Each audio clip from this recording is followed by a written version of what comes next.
dar ea rămâne până singură, că nu avem ce facem pentru asta.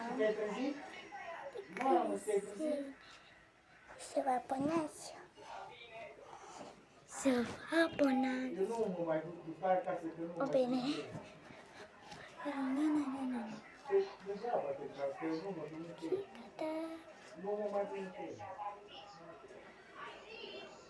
Ce dracu, nu mă mai duc tu nicăieri.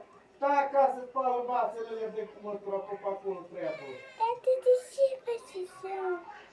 Vedeți cum plânge din orice Fă facem. ceva pe acolo, stai toată ziua degeaba.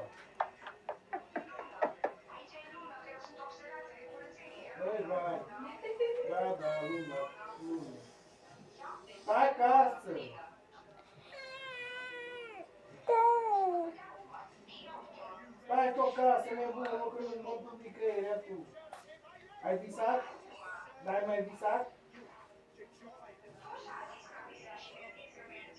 Și asta la ca visează și ea, mă. Unde tu să mergi? Ați visat. Dar de undeva, Nico? Ați visat. Am 50 de bani, vrei?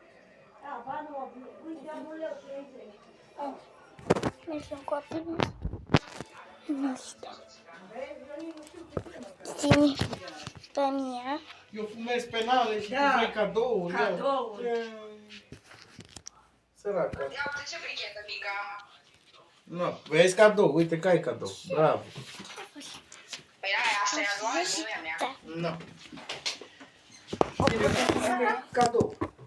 Acum. Da, vezi că vin către tine. Mi-a dat mami numele.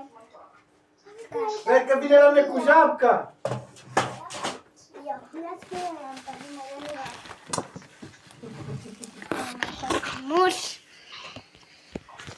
Cum ai ce faci? O așteptăm. Dracu să ganca asta. Hai. Unde mergi? Deci, o să vedeți ce am primit.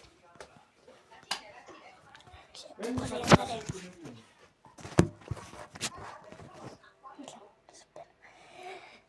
Eu merg sorilui.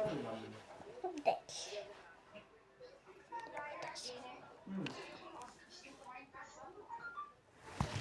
Oh my god. Era să... puțin așa. A doua zi când m-am dus cu mitică să beau. M-am făcut creangă, eram creangă, nu așa, creangă. Dar și mitică. Mitică era, fii atent aici, și-a făcut. Ionela a băut cu noi vreo 5 sticle de vin, știi? Și mi-a dus la mama. Bă, și Ionela stătea așa liniștită la masă, noi am crezut că doarme și Ionela murea la masă. Deci, vreau și o cură de apă. Eu m-am pula eu de viață că mă spune, asta moare. Eu n-am voie să o mor cu cea. Și Ionela era leșinată pe masă. Săraca. Cine pune să bea, știe că e bolnavă. Dacă e bolnavă, îi trebuie băutura.